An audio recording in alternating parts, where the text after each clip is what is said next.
ನವರಾತ್ರಿಯ 5ನೇ ದಿವಸ ಧೂಮ್ರಹ ಸ್ವರೂಪದ ಆರಾಧನೆ.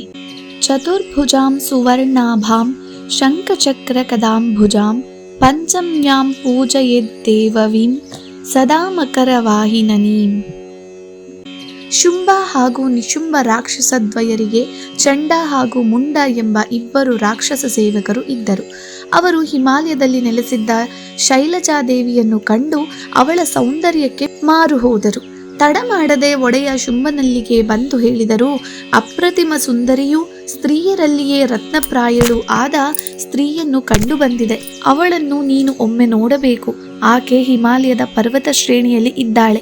ಅವಳು ಯಾರೆಂದೂ ತಿಳಿದಿಲ್ಲ. ಆದರೆ ಅಸುರರ ಒಡೆಯನಾದ ನಿನ್ನ ಬಳಿ ಆಕೆ ಇರಲೇಬೇಕು. ಐರಾವತ, ಪಾರಿಜಾತ ಇತ್ಯಾದಿ ಸೃಷ್ಟಿಯಲ್ಲಿ ಇರುವ ಎಲ್ಲ ಶ್ರೇಷ್ಠ ಆಭರಣ ಶಕ್ತಿಗಳು ನಿನ್ನ ಬಳಿ ಇವೆ. ಆದರೆ ಇಂತಹ ಸ್ತ್ರೀರತ್ನ ನಿಮಗೆ ಕಾಣದೆ ಹೇಗೆ ಬಿಟ್ಟು ಹೋಯಿತು? ಚಂಡಮುಂಡರ ಈ ಮಾತು ಕೇಳಿದ ಶುಂಭ ತಡ ಮಾಡದೆ ಸುಗ್ರೀವನೆಂಬ ಅಸುರನನ್ನು ದೇವಿಯ ಬಳಿಗೆ ದೂತನಾಗಿ ಕಳುಹಿಸುತ್ತಾನೆ. ಸುಗ್ರೀವನು ದೇವಿಯಲ್ಲಿಗೆ ಬಂದು, ಶುಂಭ ನಿಶುಂಭರು 3 ಲೋಕಗಳ ಒಡೆಯರು, ಅವರ ಬಳಿ ಸರ್ವವೂ ಇದೆ. ಆದುದರಿಂದ ಅವರಿಬ್ಬರಲ್ಲಿ ಒಬ್ಬರನ್ನು ನೀನು ಮದುವೆಯಾಗಬೇಕು ಎಂದು ಹೇಳುತ್ತಾನೆ. ಅದನ್ನು ಕೇಳಿದ ದೇವಿಯು, ಹೌದು, ನೀನು ಹೇಳಿದ್ದು ಸರಿ. ಆದರೆ ಯಾರು ನನ್ನೊಂದಿಗೆ ಯುದ್ಧ ಮಾಡಿ ಗೆಲ್ಲುತ್ತಾರೆ ಅವರನ್ನೇ ನಾನು ಮದುವೆಯಾಗುವುದೆಂದು ಸಂಕಲ್ಪ ಮಾಡಿಬಿಟ್ಟಿದ್ದೇನೆ. ಇನ್ನೇಕೆ ತಡ? ಶುಂಭನೋ ನಿಶುಂಭನೋ ಯಾರಾದರೂ ಬಂದು ನನ್ನೊಂದಿಗೆ ಕಾದಾಡಿ ಗೆದ್ದು ನನ್ನ ಪಾಣಿಗ್ರಹಣ ಮಾಡಿಕೊಳ್ಳಲಿ ಎಂದಳು. ಅದನ್ನು ಕೇಳಿದ ಸುಗ್ರೀವ ನಕ್ಕು, ಏನು ಮಾತೆಂದು ಹೇಳುತ್ತಿರುವೆ? ಇಂದ್ರಾದಿ ದೇವತೆಗಳಿಂದ ಅಸಾಧ್ಯವಾದವರೊಂದಿಗೆ ನೀನು ಹೇಗೆ ಯುದ್ಧ ಮಾಡುತ್ತೀಯಾ ಎಂದು ಹೇಳಿದನು. ಆಗ ಆ ತಾಯಿ, ಇನ್ನೇನು ಮಾಡಲು ಆಗದು. ನನ್ನ ಸಂಕಲ್ಪದ ವಿಷಯವನ್ನು ನಿನ್ನ ಒಡೆಯರಿಗೆ ತಿಳಿಸು ಎಂದಳು.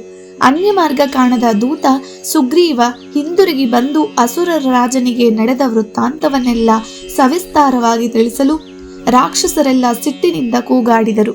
ಇದನ್ನು ಕೇಳಿದ ಶುಂಭ ತನ್ನ ಸೇನಾಧಿಪತಿ ಧೂಮ್ರಲೋಚನನನ್ನು ಕರೆದು ಸೈನ್ಯದೊಂದಿಗೆ ಹೋಗಿ ಆ ಸ್ತ್ರೀಯ ಕೂದಲು ಹಿಡಿದು ಬಲಪ್ರಯೋಗದಿಂದ ಎಳೆದುತಾ ಎಂದು ಆಜ್ಞಾಪಿಸುತ್ತಾನೆ.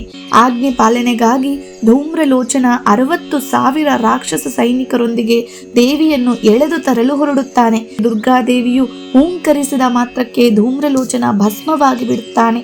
ಹೀಗೆ ಧೂಮ್ರ ಎಂಬ ರಾಕ್ಷಸನನ್ನು ಸಂಹಾರ ಮಾಡಿ ಧೂಮ್ರಹ ಎಂಬ ನಾಮಾಂಕಿತಳಾದಳು. ಶ್ರೀ ಜಗದಂಬಾರ್ಪಣಮಸ್ತು.